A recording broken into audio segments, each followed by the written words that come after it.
Pittsburgh High School students and alumni are taking Broadway tunes and adding a gender-bent twist.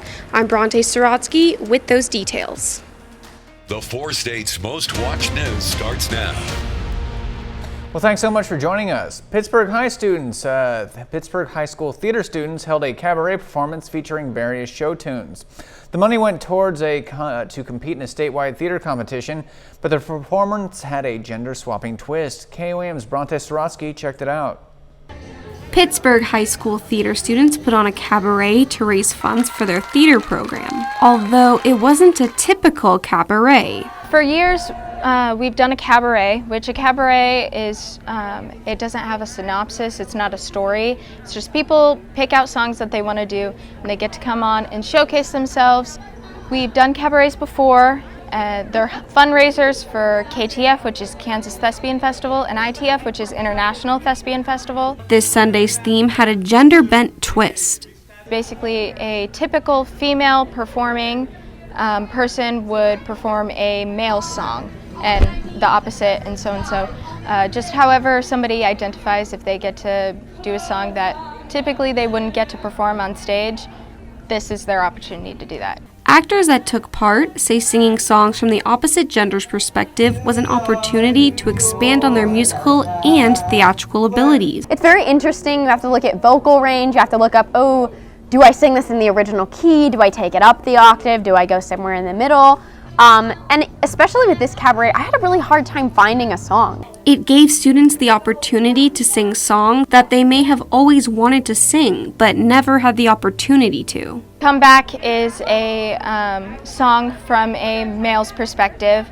And so typically I wouldn't be able to sing that song, but that song's in my range and I love that song, so I got the chance to perform that finally. Most importantly, it allowed students to get out of their comfort zones, which is what theater's all about. In Pittsburgh, Bronte Sorotsky, KOAM News. All right, let's talk weather. Let's talk to meteorologist Nick Kelly. Nick. We had a pretty quiet day, Mike, and temperatures had to stay on the hot side of things once again. Let's break down the almanac for today. We started out at 70, a mild start this morning, and back to 91 above our normal high of 83 degrees for this time of the year. Even though we stayed quiet throughout the day, thankfully that meant absolutely nothing in terms of rain or thunderstorms on the radar network. But you can see our frontal boundary stuck to the north and west. It's going to keep any thunderstorm chances out near the Colorado-Kansas state line, but it won't be until the middle of the week that we'll see our next frontal system roll on in. But not tonight. We're sitting in the mid-70s right now. In terms of where we go from here, we're going to keep temperatures in the upper 60s overall as we go into tomorrow morning. Then another warm-up throughout the day, 87 by noon, highs around 92. We'll see when these rain chances will start to roll back in coming up here in a bit, Mike. Sounds like a plan. Thank you, Nick. The White House believes its new vaccine mandate for thousands of American businesses is the quickest way to boost the country's stagnant pace of new vaccinations. But opponents are calling it government overreach, which will make it more difficult to sway those who are still on the fence about getting the shot. Fox News' Charles Watson has the latest. It's no surprise President Biden's announcement of a vaccine mandate has been met with resistance by Republican leaders.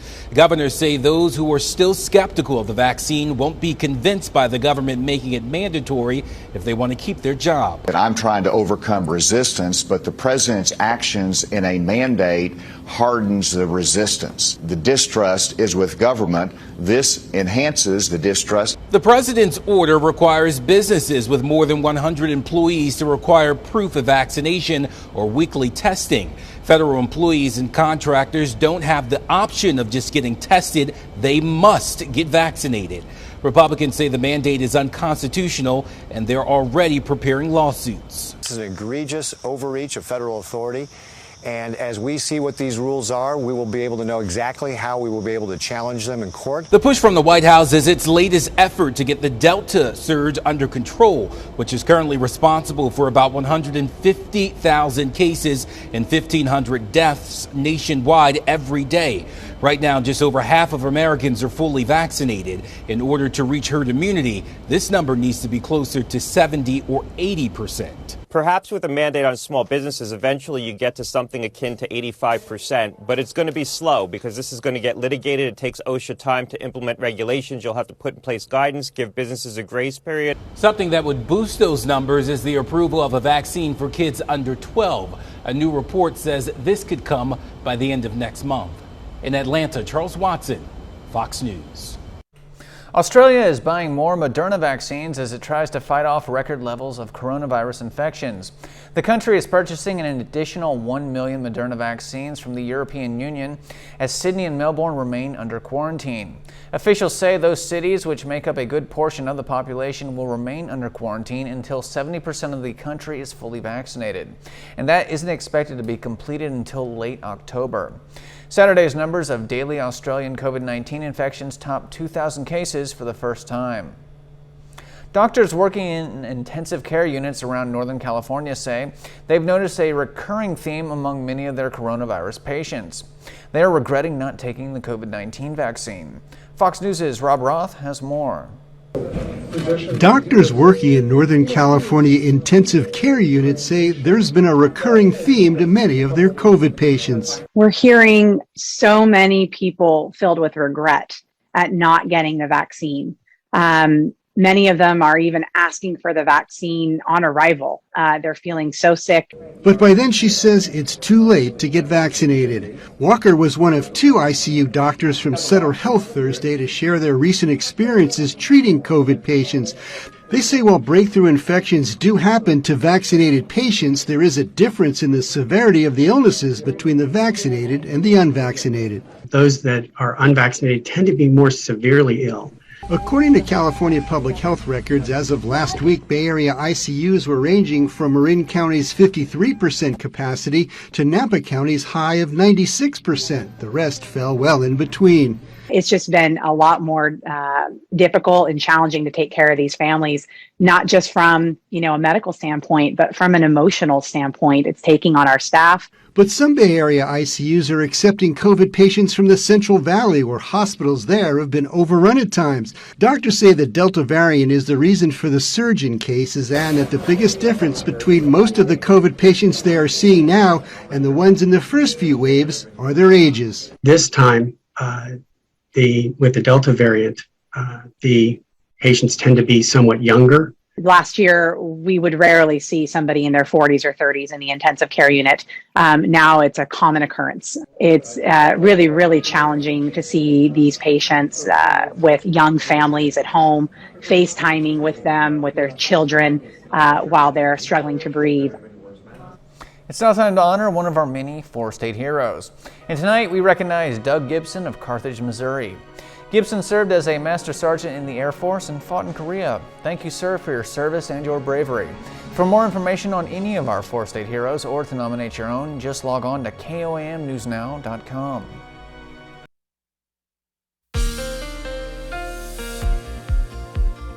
We had another beautiful looking time lapse throughout the course of our day. Let's look back on how we wrapped up the weekend for today. We had just another spectacular day with pretty much mostly sunny skies. Can't deny, though, there was still a bit of a haze due to some of those jet stream winds carrying the fire smoke in from the west, from those wildfires, especially out in California. But nonetheless, we kept things pretty quiet from sunrise to sunset, not just over Indigo Sky outside of Seneca, Missouri, but all across the area for today.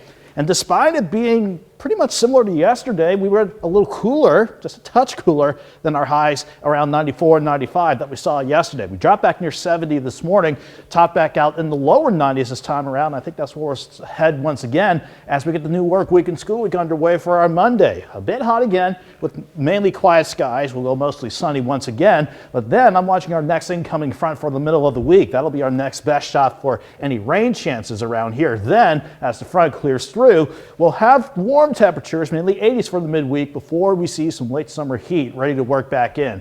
In the meantime, though, 7th and Range Line looking good from the east side of Joplin. 75 degrees at the airport with a light south breeze at about 5 to 10, and the dew point sitting in the upper 50s. If we didn't have a good south breeze to take us through the rest of the night, that would be pretty close to where we bottom out. But temperatures right now, we're sitting in the mid 70s for the most part. And as long as we continue with the south breeze at 5 to 10 miles per hour after it backed off between 5 to 15 during the course of the day, we'll have temperatures as a result drop us back into the upper 60s. So another mild start and a quiet start as we get into our Monday. Another day, though, where we didn't have a whole lot happening in our immediate area, but out west you can see a cluster of thunderstorms, some even severe, trying to cross over Colorado, Goodland, and areas along the Colorado-Kansas state line. That is along a stationary front that doesn't do anything for us, really. It's going to wash out over the next few days, but I am watching this cold front, though. That's the one that's going to bring in our better shot for rain and even some thunderstorms as we go into this Wednesday especially. And that will finally happen as the upper level ridge split into two, and that's going to finally allow the jet stream to start seeking our way to help bring that front our way. In the meantime, though, we keep things quiet for tonight. You can see how we stay mostly clear. The south breeze in place. That will mean another mild start for our Monday. So overnight lows drop off to about 68 degrees. The same weather that we had yesterday and today, we'll do it all over again tomorrow. So mostly sunny up top. A south breeze of 5 to 15 will send us to 87 by noon and push afternoon highs in Joplin, at least at 92 degrees. But everyone's pretty much fair game. Just hit lower 90s for our Monday afternoon. We'll keep quiet overall for Tuesday. Can't rule out maybe a stray storm, certainly as the jet stream and that next cold front starts to edge closer to us. But I think our best shot for any scattered storms will be on Wednesday and maybe a few lingering thunderstorms on Thursday. If we can get the rain chances to play out like we're thinking, we could see anywhere from 1/4 of an inch to an inch of rain, which for some of you, I think you could certainly use. And not to mention, we'll certainly take a bit of a cool down that will come along with these rain chances. 92 on Monday, we'll go 89 on Tuesday, 84 for Wednesday. A nice little reprieve from the heat, Mike, before we head back into the upper 80s on Thursday, right back into the 90s for next weekend. Oh, man. Well, I'll take what I can get. Thanks so much, Nick Kelly. Coming up, the Taliban announced that Afghan women will be allowed to study in universities under their new government. But when it comes to equal rights, women in Afghanistan are still taking a major step backwards. That story and more are next. A look back, teen. A pair of Qatari military planes are helping rescue those still stranded in Afghanistan. Meanwhile, officials are hoping to reopen the Kabul airport in the coming weeks as some nationals debate whether or not to come back. Fox News' Trey Yingst is in Pakistan with the latest. Those 2 Qatari flights rescued dozens of American citizens and other foreign nationals. We know the progress to reopen Kabul's international airport is actually moving along quite quickly. Pakistan International Airlines announced today it will resume commercial flights to Kabul on Monday. This means Afghans and foreigners with the proper documents should be allowed to leave Afghanistan by commercial means. Many are still choosing to leave by land. A number of foreigners, including at least 2 Americans, crossed into neighboring Pakistan in the last 24 hours. The Torkham border not far from here is operating in a limited capacity going both directions. We were in the streets of Peshawar today talking to Afghan refugees and some students who came here to study at the local university. The general consensus is that people want to return but are afraid of Taliban rule. We did meet one man who said he was going back today and wasn't afraid. This comes as we are learning more about that U.S. drone strike late last month that killed multiple civilians in Kabul. A New York Times investigation found that the strike, American military officials claimed had hit an ISIS-K suicide bomber, actually hit an aid worker and his family. The report detailed where U.S. officials may have misled the public as it relates to the number of civilians killed and the intelligence surrounding the strike. Remember, that strike came in response to a suicide bombing that killed 13 U.S. service members. A lot of chaos going on in Afghanistan at that point, but certainly important to get to the bottom of this drone strike. In Pakistan, Trey Yingst, Fox News. The Taliban announces that Afghan women will be allowed to study in universities under their new government. However, they are implementing a number of reforms that will harm gender equality. Women will not be allowed to study with men at any university level and will be forced to abide by a strict dress code. This is a reversal from policies of the previous government, which allowed universities to be co-ed and did not enforce a dress code. Taliban leaders have torn down previous progress towards equal rights in the country.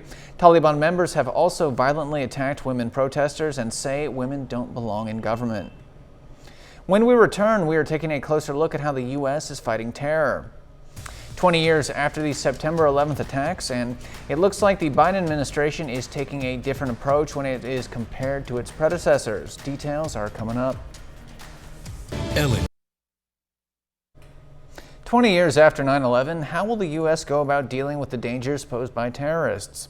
Fox News' Peter Ducey takes a look at how the Biden administration is handling that challenge.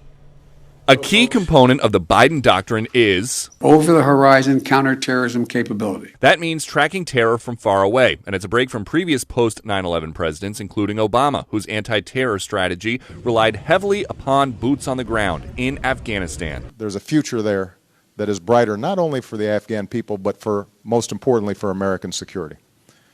And you guys are the tip of the spear. But without Americans in Afghanistan anymore, American military muscle will be hundreds or thousands of miles away. We're going to retain an over-the-horizon capability that if they were to come back to be able to take them out, surgically move. Critics charge this won't work. Let me just say that that's more like over the rainbow. Biden's own defense secretary says there's no question that it will be more difficult to identify and engage threats that emanate from the region. A Trump-era national security advisor recently explained why. The hours it takes to fly either an unmanned or a manned mission from the Gulf to Afghanistan is extensive. So, in that time period, targets can move, hostages can be moved. However, when the president made this promise, we will not forgive, we will not forget.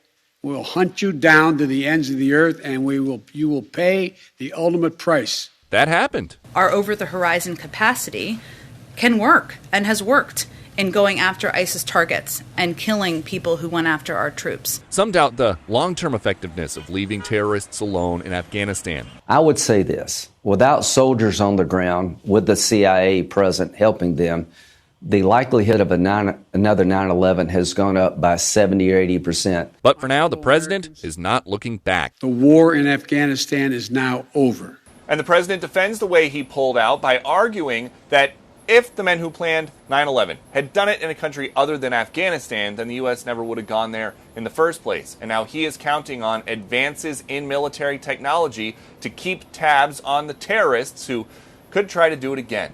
At the White House, Peter Ducey, Fox News. We'll be right back with more news. Welcome back to your KOAM News at 9 on Fox 14. A billboard in Georgetown, Texas is taking aim at the town's Confederate monument. Fox News' Steven Sarabia has that story. A quick drive along I-35 in Georgetown and you'll see a new billboard, which is taking aim at the Confederate monument located on the square. The idea that our tax dollars go to the upkeep, maintenance, and equally the government is put in a place of prominence, this statue to the enemies of the United States is nonsensical, so it needs to go. The billboard was put up in partnership with the Southern Poverty Law Center and the local organization Wilco Patriots, which Jason Norwood is a member of. Their mission? To move the monument away from the square. The Confederacy stood against the United States. As a United States Army veteran, I am definitely against building monuments to any enemy of the United States, particularly one that killed more United States Army soldiers, sailors at that time than any enemy has to date. According to Norwood, this billboard puts more eyes on the monument and highlights the issue. To bring people who would otherwise be unaware to the problem that the problem exists.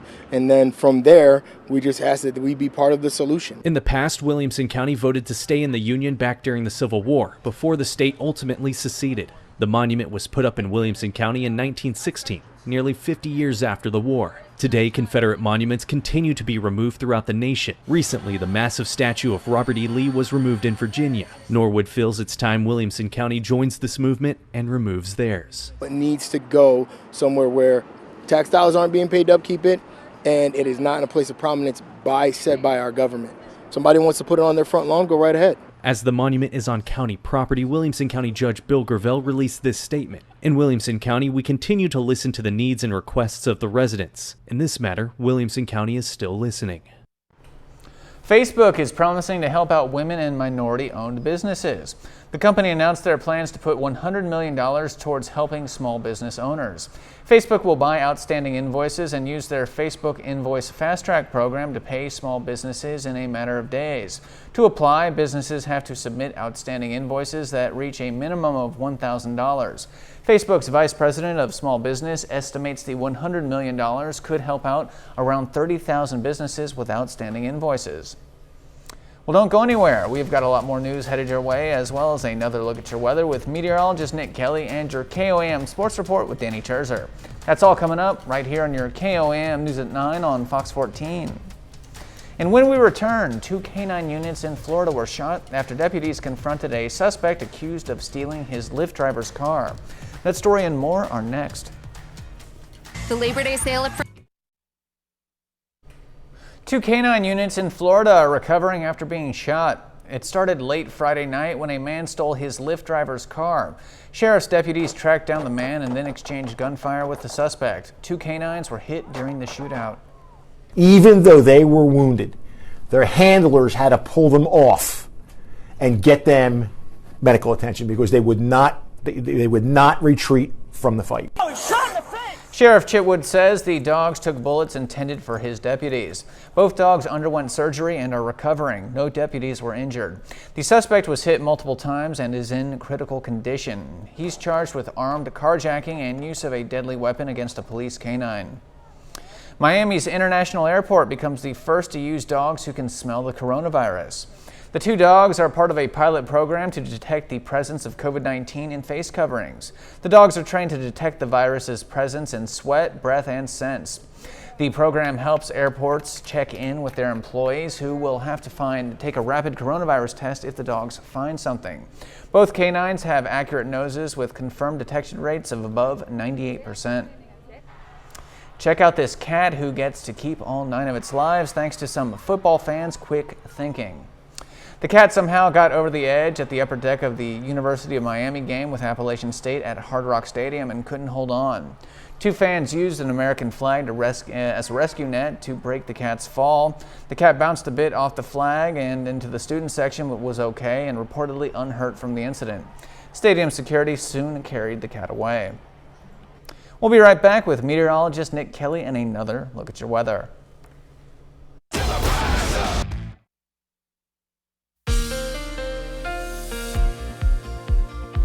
We kept things pretty quiet to wrap up this weekend. We just wish we could take the edge off the heat a little bit because we're running quite a bit above normal compared to where we should be for early September. Can't deny, though, from sunrise all the way throughout the day, not just over Indigo Sky Casino and Resort outside of Seneca, Missouri, but all across the region. We kept things pretty nice and quiet with mostly sunny skies on top throughout the day. That meant temperatures had no problem warming up once again, but we actually traded a little bit cooler compared to the highs in the mid-90s yesterday. After topping out at 95 at Joplin Regional yesterday, we dropped back near 70 this morning, and a good rebound back to 91 degrees, so a little bit cooler. Still, it doesn't change the fact that for the month of September, the vast majority of our days, 10 of them in fact, have all been running above normal, from 88 on the 1st to 89 on the 9th, 93 on our Friday. We just need it to actually feel like September at some point.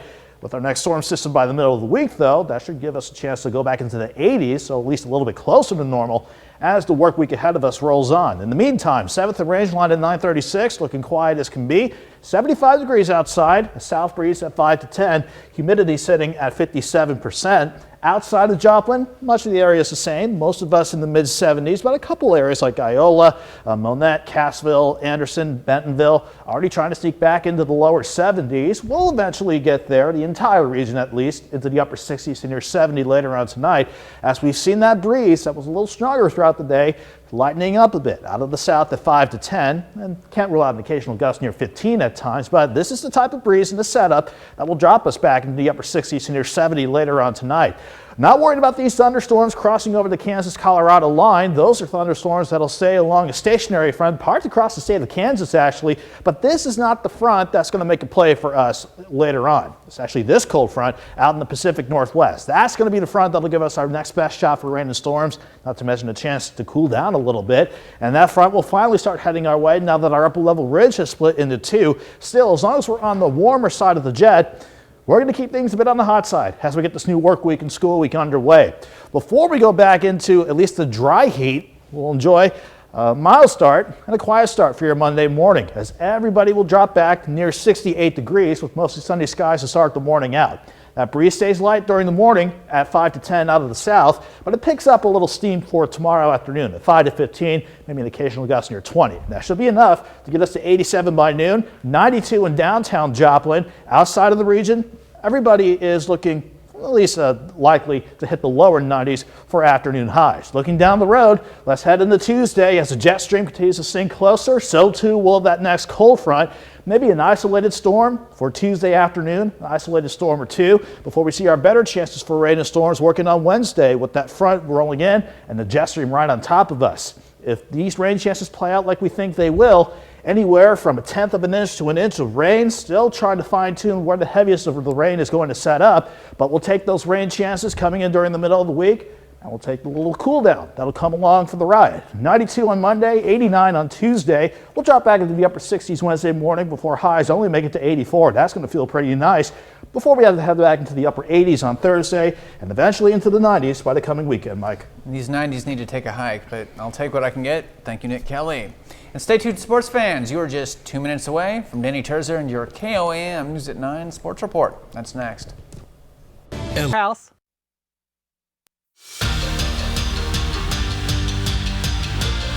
This is the Toyota Sunday Night Sports Feed.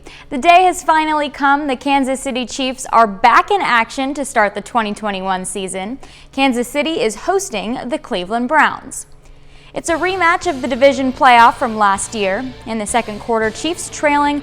Patrick Mahomes does it himself. First touchdown of the season for the Chiefs. Still down by 5 later in the quarter. Nick Chubb, tons of room here. He extends the Browns' lead further. And Kansas City regroups at half. Mahomes to Kelsey, who reaches in for the touchdown. Then it's a huge play here. Mahomes slings it to Tyreek Hill, 75-yard touchdown. They're still playing catch-up though. But a few minutes later, Mahomes finds Kelsey over the middle. Finally, the Chiefs take their first lead of the game with 7 minutes left. And the Browns become desperate here. Baker Mayfield under pressure. He'll get the throw off, but it's intercepted. Mike Hughes with the turnover. A huge comeback victory for the Chiefs, 33-29, the final from Arrowhead. All in all, a good day. Spags put together a nice game plan. Came in, made a couple tweaks that's for the second half, and EB with the run game part of it, wanting to feed 25 and get him going. I mean, and I thought that made a big difference. The Pittsburgh State Gorillas entered the weekend ranked 23 in the country, coming off a road win against Central Missouri in Week 1. PSU hosted UNK in their home opener on Saturday, aiming for a 2-0 start to the season. The Gorillas looked sharp on both sides of the ball in the second quarter. They put up 17 points with touchdowns from Tyler Adkins and Jalen Martin.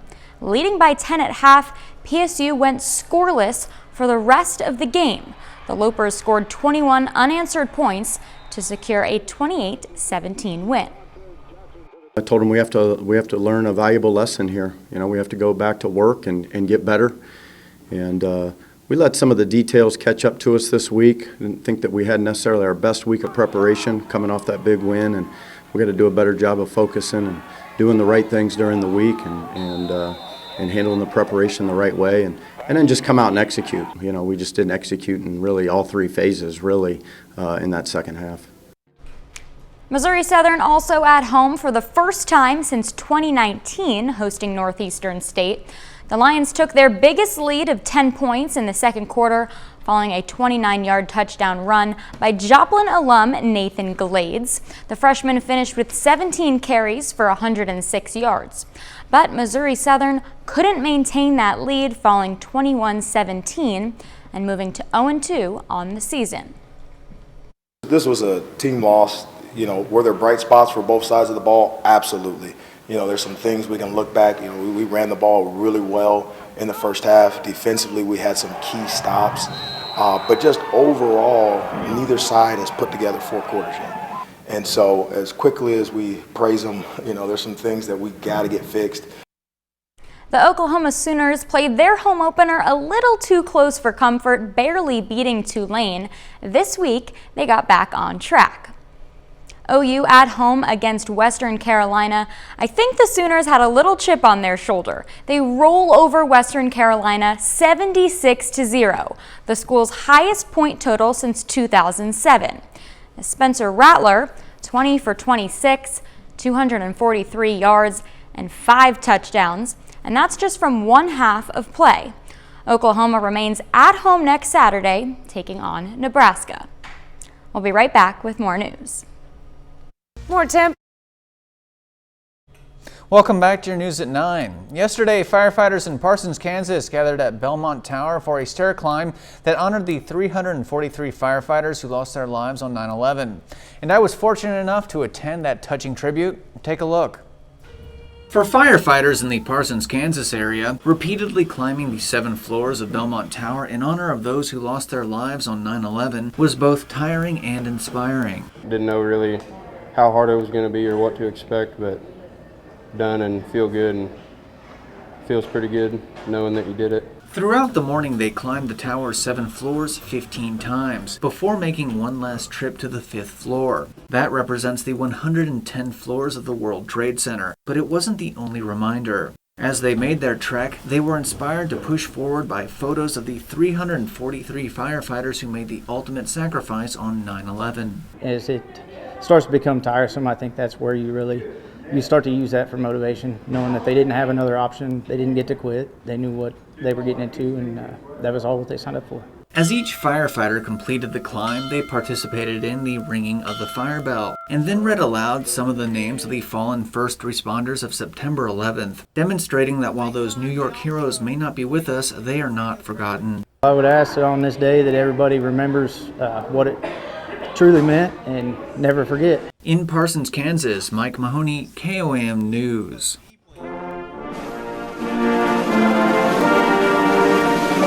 Britain's Windsor Castle paid tribute to those who died on 9/11 on Saturday. A military band played the U.S. national anthem outside Windsor Castle during their 9/11 commemorations. 67 British nationals were among those killed after hijacked planes crashed into the World Trade Center, the Pentagon, and a Pennsylvania field. The World Trade Center has been completely rebuilt in the 20 years since the 9/11 attacks. Fox Business Network's Lydia Hu chats with a developer who helped rebuild Ground Zero. Nearly 3,000 people died in the terrorist attacks of September 11th, 2001. And in addition to the loss of life, the city's financial district was destroyed, the economy paralyzed. Developer Larry Silverstein said that when he set out to rebuild Ground Zero in Lower Manhattan, he wanted it to be a mix of both business and residential properties so people would both work here and live here. So remembering the lives lost and the sacrifices made will be a part of daily life. Good morning. Welcome to Martin Bush Jewelers. Martin Bush Jewelers has operated in Manhattan for 67 years. The store was 7 blocks from the World Trade Center during the terrorist attacks of September 11th, 2001. My mother and my father were working that morning, and they had a staff of 4 at the time. They had to evacuate following the towers falling. The devastating aftermath crippled the city's economy. 1,800 small businesses were dislocated, disrupted, or destroyed. More than 83,000 city jobs were lost. Something that I said to myself very early on, we have a sacred obligation here as New Yorkers to rebuild this place. 6 weeks before the September 11th attacks, developer Larry Silverstein signed a $3.2 billion 99-year lease on the World Trade Center. After 9/11, Silverstein invested tens of billions of dollars to transform the one-time smoldering disaster zone into a place of sacred remembrance, complete with a memorial and museum to honor lives lost. We're standing on the National 9/11 Memorial. It's called Reflecting Absence. The name and the architecture of the plaza really suggests what's missing. The people are missing and the buildings that were once here. Gone but never forgotten. The area also revitalized with residences, offices, and restaurants intended to breathe new life into Lower Manhattan. I hope they see this as an opportunity to revive the exquisite nature of what brought this country together to begin with. It's for New Yorkers and Americans to come together once again. And you can see just behind me now, One World Trade Center 20 years later. And the jewelry store says they see people from all over the world now, not just New Yorkers, a testament to the plan to rebuild a place that brings everyone together. In Lower Manhattan, Lydia Hu, Fox Business. We are not done yet here on your KOAM News at 9 on Fox 14.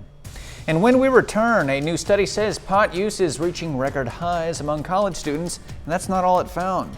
We've got that story and a whole lot more headed your way in just 2 short minutes. Welcome back. Marijuana use is now reaching new highs among students. Researchers at the National Institute of Drug Abuse say marijuana use among college students and their peers hit a record high in 2020, with about 44% of college students saying they used marijuana at some point in the last year. The study also found increases in the use of hallucinogens and drops in alcohol consumption. Fox's hit show Lego Masters is getting ready to wrap up season 2. Fox News' Ashley Dvorkin spoke with the show's resident brickmasters to bring you a preview of what's in store as the remaining teams go for that grand prize. The final challenge is the biggest one yet. 3 duos build their way to Lego stardom on the season finale of Lego Masters. To end on this finale where it's the 3 teams of brothers, we couldn't have possibly predicted that.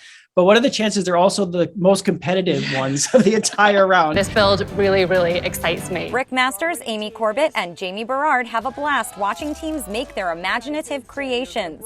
And for this last challenge, it's anything goes. What's in store for them, including the amount of time that they get? How do you think that can help them? But can it also maybe hinder them in some ways because they have an abundance of time now? So they have 24 hours, which is the longest challenge of the season by far, and they can build absolutely anything they want. When you have 24 hours, you can get a little bit too relaxed at points or think, I don't have to really fix my idea. This isn't a regular finale. We added an additional layer, which is really fun, which is that this has to have a duality, has to have an extra story of coming to life at night. Winners take $100,000 and the Lego Masters title. They're going for the money, they're going for a grand prize, but they are going for that title. Exactly, as you said it, we've got these 3 teams of brothers, and of course it's great to win the money, but all of them just want it so bad because they want that title. When you see the talent that's been around you this whole time, and you see what you're up against, to be able to then stand just enough above that you become those Lego Masters has got to be immensely satisfying. Blow us away with your master build. The Lego Masters Season 2 finale airs September 14th on Fox. In Hollywood, Ashley Dvorkin, Fox News. Wow, talented guys. Me, I'm a Duplo master. All right, thanks so much for wrapping up your weekend with us. We'll see you next week for more KOAM News at 9 on Fox 14. Have a great night. Stay safe out there.